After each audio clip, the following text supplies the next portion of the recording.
કેમ છો મિત્રો? જય મહાદેવ. આપનું ફરી સ્વાગત છે વિશાલ લાઈફ 365 યુટ્યુબ ચેનલમાં. આજે તો હવે બહુ એમ લાગે છે કે ભાઈ પાછું આપણા ઘરે જવું પડે છે, આપણા પાછા શહેરા મૂકીને. ગમતું પણ નથી, શું કરી, કમાવવું પડશે.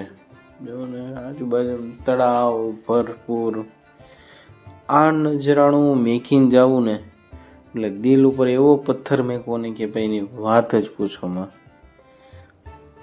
બહુ અઘરું છે ઘર મેકીને. જ્યાં આ વાંદરા અમારે તો આજુબાજુમાં એટલું હોય છે ને કે તમને એમ આજ રોડ ઉપર કાલે રાતે જ હજી ચિત્તો દેખાણો હતો.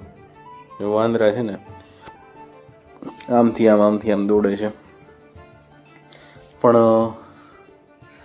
મિત્રો આ જગ્યા મેકવી ને જે આપણું ગામડું મેકી છે ને, જેને ફિલિંગ કરેલું છે એને જ ખ્યાલ છે કે શું વસ્તુ છે ગામ.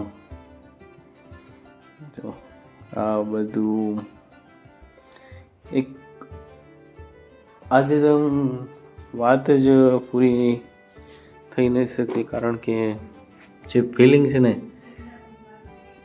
કે કંઈ નથી એકતું, જેના શબ્દ નથી કે ભાઈ શું કહેવું. પણ જવું પડે છે એની આ અટકી જાય છે.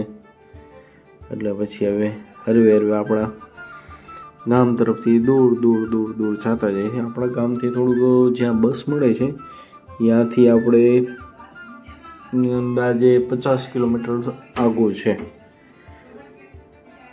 જો ભારત માતા કી જય. અને પછી આવી ગયું તું શું આવ્યું, રાજસમંદ જિલ્લો આવી ગયો.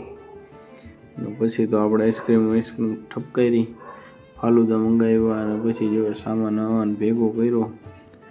એ જાજો બધો સામાન ભેગો થઈ ગયો હતો. આવી ત્યારે તો એમ લાગે ઓહો વાહ મજા આવશે. જાય ત્યારે એવું લાગે ને એમ આકરું લાગે કે ભાઈ હવે તો જવું જ પડશે એમ. ને પછી તો હરવે બસ આવી ગઈ હતી આપણી, અને નાથદ્વારામાં મહાદેવજીના દર્શન કરતા જતા હતા કે મહાદેવજી પાછા જલ્દી બોલાવજો. તમે જો આ જગ્યા ન ગયા તો એકવાર દર્શન કરજો, ભરપૂર મજા આવશે તમને. આજુબાજુમાં એવું ફરવા લાયક સ્થળ છે, અને નાથદ્વારા ભગવાનનું અહીં મંદિર છે. ચાલો મિત્રો, આ બ્લોગ અહીં પૂરો કરીએ. ફરીથી મળીશું નવા બ્લોગમાં નવી કહાની સાથે. જય મહાદેવ હર.